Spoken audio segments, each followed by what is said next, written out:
ঈদ মুবাৰক মমিন মুসলমান, আনন্দতে উজ্বলিছে মমিনৰ প্ৰাণ। ঈদ মুবাৰক মমিন মুসলমান, আনন্দতে উজ্বলিছে মমিনৰ প্ৰাণ। ঈদুল ফিতৰ আজি ঈদুল ফিতৰ সৰু বৰ হবে মিলি খোলা ময়দানত বহি ঈদুল ফিতৰৰ 2 ৰাকাত ওয়াজিব নামাজ পঢ়ি দুহাত তুলি দুৱা মাগে সকলোৱে মিলি আল্লাহৰ ওচৰত দুৱা মাগে দুহাত তুলি।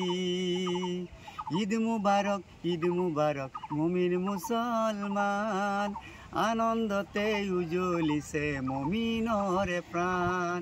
আসসালামু আলাইকুম ৰহমাতুল্লাহি ওয়া বাৰাকাতুহু। আল্লাহ পাকৰ ওচৰত লাখ লাখ শুকৰিয়া আদায় কৰিছোঁ। আল্লাহ পাকে 12টি মাহৰ ভিতৰত পবিত্ৰ মাহে ৰমজান এটি পুনৰবাৰ আমাৰ ভাগ্যত দিছিলে। সেই পবিত্ৰ মাহে ৰমজানক বিশ্ববাসীয়ে পালন কৰিলে।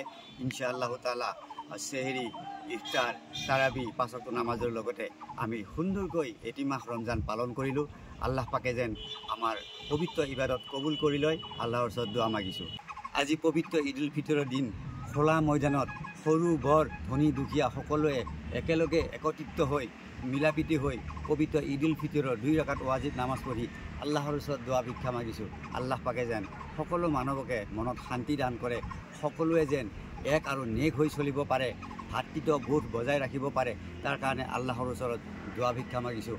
আল্লাহ যেন আমাৰ দোৱা কবুল কৰে আৰু মোৰ কাৰণে দোৱা কৰিব। আপোনালোকৰ কাৰণে আমি দোৱা কৰিছোঁ। আল্লাহ পাকে আপোনালোকক সকলোকে এক আৰু নেক হৈ চলিবৰ কাৰণে তৌফিক দান কৰক, আমিন। এইখিনিতে পুনৰবাৰ সমূহ অসমবাসীলৈ জনাইছোঁ হিয়াৰে অন্তৰেৰে পবিত্ৰ ঈদুল ফিতৰৰ শুভেচ্ছা। ঈদ মুবাৰক। আসসালামু আলাইকুম ৰহমতুল্লাহি ওয়া বাৰাকাতুহু।